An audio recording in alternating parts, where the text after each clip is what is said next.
The big news tonight is that NATO has renewed its vow to make Ukraine a member. Remember, that same promise, many believe, led Russia to invade Ukraine. What will it mean now? And the vow comes with a promise of weapons and aid. How much? What is needed? Can they provide it? Just as many observers are saying Ukraine has a major chance to make a major move. What does that mean? What would that look like?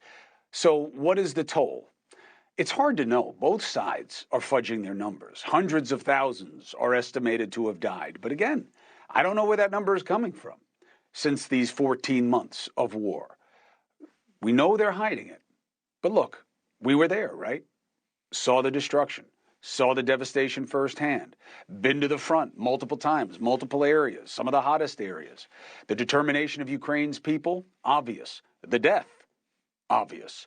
And a lot of dollars from the United States, also obvious. Over $75 billion in support for that country so far.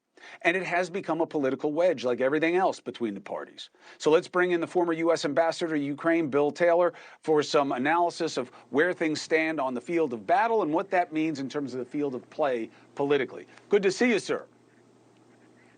Good to see you, Chris. What do you make of NATO renewing its pledge that, yes, we will add Ukraine? Why now, and what does it mean? So the Secretary General was very clear when he visited Kyiv this week.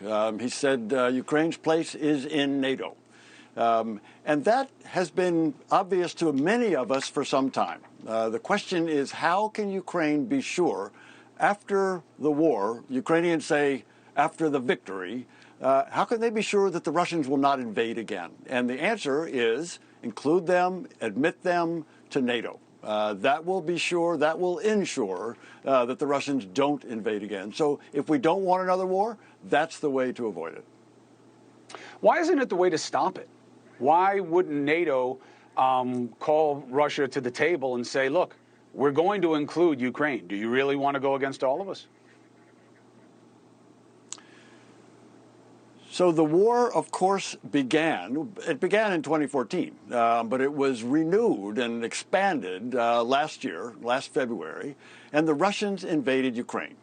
The Ukrainians have been, as you just said, Chris, and as you've seen, if you've been there to see them, they're defending their nation. They're defending their existence, and we're helping them. We're helping them. This is not a fight against NATO. NATO is not fighting Russia. NATO is supporting a nation, a people that's just trying to defend itself. Unprovoked attack. So that's what NATO's doing. That's what the United States is doing. That's what our assistance has been, to help them defend themselves and beyond defend themselves, to push the Russians back out of their country. Now, you believe that this is what we call in planning a propitious moment. You believe that Ukraine is poised to make an advance. Why, and what do you believe that could look like? Why is because the Ukrainians are now strong. They have been training new units. They've been training new armored brigades with these new tanks that have come from the Germans and the Poles and the Norwegians and the Spaniards. The new tanks from NATO are there in these new Ukrainian units. They are being trained in Germany, in Poland, and in Ukraine. And these new units will be poised and are getting ready very soon to break through this stalemate, break through these Russian lines.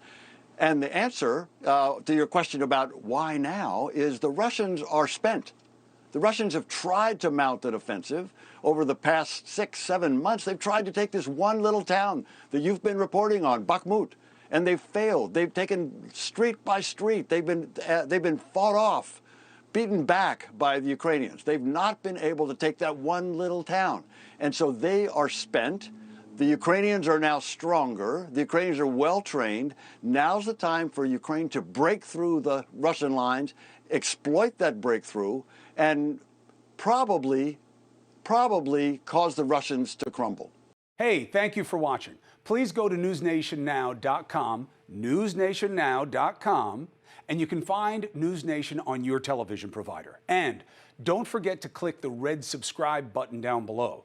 Then you will get more of NewsNation's fact-driven coverage.